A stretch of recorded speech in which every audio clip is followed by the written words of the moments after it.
Hi there. So, okay, now we're going to review the Dyson vacuum cleaner. Now, just before we start, you know, being a bloke, I hadn't done much vacuuming, and when the time came to do vacuuming, you know, I was married, and I'd say to the wife, you know, we need a new vacuum cleaner, she needs a new vacuum cleaner. What does she want? She wants a Dyson. Okay, so it hurts a bit, you know, £400 for a Dyson, or whatever they are now, I don't know. But I was looking forward to using it, and I was thinking, oh well, alright, she wants a Dyson, it's quality, it's supposed to be. This is before I looked into Dyson. And, of course it's funky, isn't it? It's an art degree, so it's nice colours, funky design and all of that. And of course, the big part about it is it's bagless. So, here I started using this thing, not this particular one, because they don't last long, do they? But the wife's, she's had about 4, and the wife's one at the time, and I started using it, and of course, you immediately discover that it's very fragile. You know, it's shut up. It's you try and suck up any real dirt with it, and it won't have it. For instance, if you want to do that sort of thing, you need one of these. This Ryobi. I mean, I'm not bigging up Ryobi. You can get these made by anybody, really, for less than £100. It's got a powerful motor in the top here. This is just a can, no bag. The bagless vacuum. It's not new, you know. It's been around for a while. Thing about that is it's simple as it comes. It's robust, and I'll just switch it on.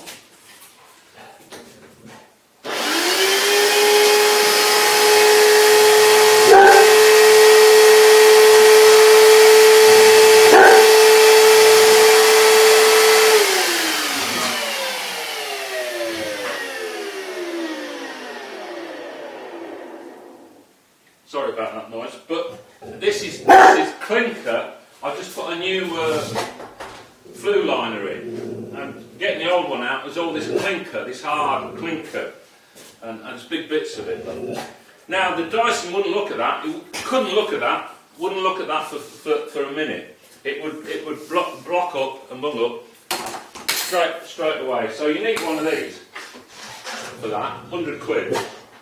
This thing does water as well. When I wash the floor, I can suck up the water with it. It's simple as they come. Great big pipe, and it can be big because it's got a big fan and it's got a lot of air going through it, so it picks stuff up this big pipe, big aperture. It wasn't quite big enough to take this big clinker, but nearly. And when it gets here, there's just a right angle bend, and all the shit, all the dirt, just drops in the bottom of it, like that. And the reason for that is that the air's rushing along here, down this pipe, but when it gets into here, it's a big area, so it slows down, and all the gravity removes all the dirt, drops into the bottom, and then the air goes through here, through the fan, and out. Simple. No bang. But there is a filter. There's a filter just to protect the motor, and it's not on here because it got bunged up and I took it away. They don't really need it. So that's how it works. Simple. Now, because Dyson wanted to be able to say that he's designed a vacuum cleaner without a bag. I mean, you know, for thousands, you know, people will say, oh dear, I have to take this bag out every month, and that's a real drag for me. Did anybody ever say that? No. But anyway, so what he did was, so that you don't have to have a bag, what you've got to do is with a vacuum cleaner, you're mixing the dirt with air. And of course, stating the obvious, but the dirt goes down this pipe here, is mixed up with the air. Now, if you want to catch the dirt and get rid of the air, you can't store the air, so you've got to chuck the air back out, and you've got to catch the dirt. So, the way other people do that is with gravity in this big thing. Or here, what Dyson decided to do was put these cyclones in, which actually slows the air down so that the dirt can fall away from it and separate from it into this fabulous bit. This bit here. And the air goes up through these cyclones and out. So great, you would have thought, oh, well, yes, that's really good. But the thing that he doesn't, and now he can say without being sued that there's no loss of suction due to having a bag. Well, there isn't, no, because there is no bag, no loss of suction. However, the full story is this, that these cyclones, what most people have in their house is dust, you know, they don't go around asking to vacuum up cleaner and shit like that. Just dust. The thing about dust, the smaller it is, the harder it is to separate from the air. So these cyclones, they don't actually separate the really fine bits of dust out. They don't. And I discovered this one day when I'm trying to hoover up with the Dyson again, and crikey, it's not working again. It only worked for about 5 minutes before they bung up. But once you've emptied it and unbunged it, it's still not working. What the hell can be wrong with this thing? You take it to bits and you have a look. Here's all this look bunged up as it always is. Because all of these little passages are more fiddly and finicky than they need to be. If you make it big, like this thing, you can make everything big and you don't need to mess around. But once you've unbunged all of these, and what can be, why has it got no suction? Well, the answer, of course, is hidden away. You could read the instruction book. But under here, look, because these cyclones don't take out the fine dust, and because of that, what the Dyson would normally do is take the dust off the floor and stick it into your house, all over into the atmosphere, so it goes everywhere. So to stop that from happening, we've got a filter. Every bit of air that goes up this tube has got to go out of this vacuum cleaner through this filter, which is carefully hidden away. It's hidden away, so much so that I couldn't find the damn thing. I couldn't find why the fucking thing wasn't working until I finally found this and found that it was bunged up with fine dust. Fucking loads of it. I've already cleaned this fucking thing out once, but it's still full of dust. Every bit of air that goes through this vacuum has to go through this. So there's no loss of suction, but there's loss of discharge. And you've got to have this in the discharge, otherwise this thing would just pick up dust and spread it all over the place. So Dyson can say I've invented a bagless vacuum cleaner, but he can't have which loss of suction. But that's just marketing bullshit. It's fucking bullshit. He's got this fucking thing in there. Look at the capacity of this. It's going to bung up real fast. And they do, and it will. And every fucking Dyson on the face of the earth has got one of these, and it bungs up quick as you like. What fucking use is that? It's no use. That's what use it is. It's no fucking use whatsoever. None of these things are. These Dyson vacuum cleaners. This is 4 times the money than what this is. This does water and cinder and fucking thing, and fine dust. It has no bag. The problem is, once somebody's paid 400 quid for something, they don't want to be told that they've been conned by a fucking con artist. Dyson is a con artist. Now, if you don't believe me, now look at these fans. Or Look at what he's calling a supersonic hairdryer. His fucking hairdryer is now supersonic. Well, when I read that supersonic, I thought, well, fuck me, I know, I'm an engineer by the way, I know about turbines and airflow and all of that good stuff. I know about it in detail. And I know that you don't have supersonic airflow inside the fans. You don't do it. You could do it, but the technical reasons for not doing it and breaking the sound barrier inside a fan are so big and many that people don't bother. There's no good reason to make supersonic flow.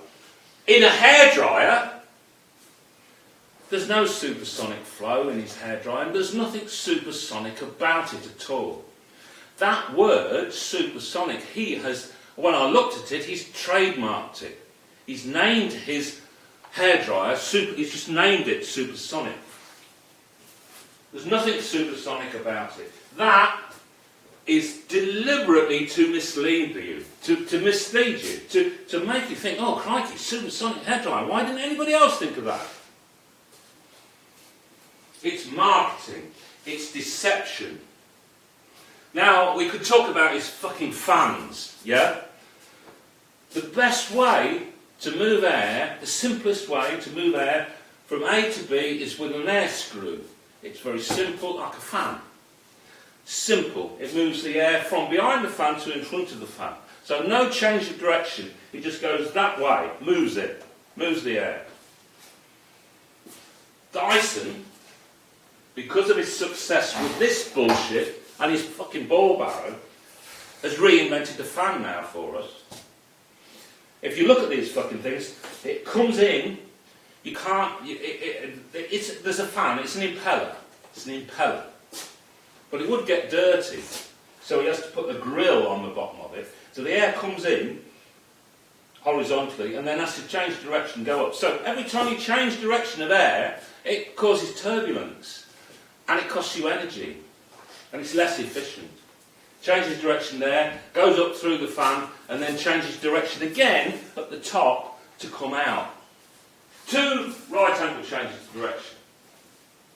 Whereas a normal fan doesn't have any.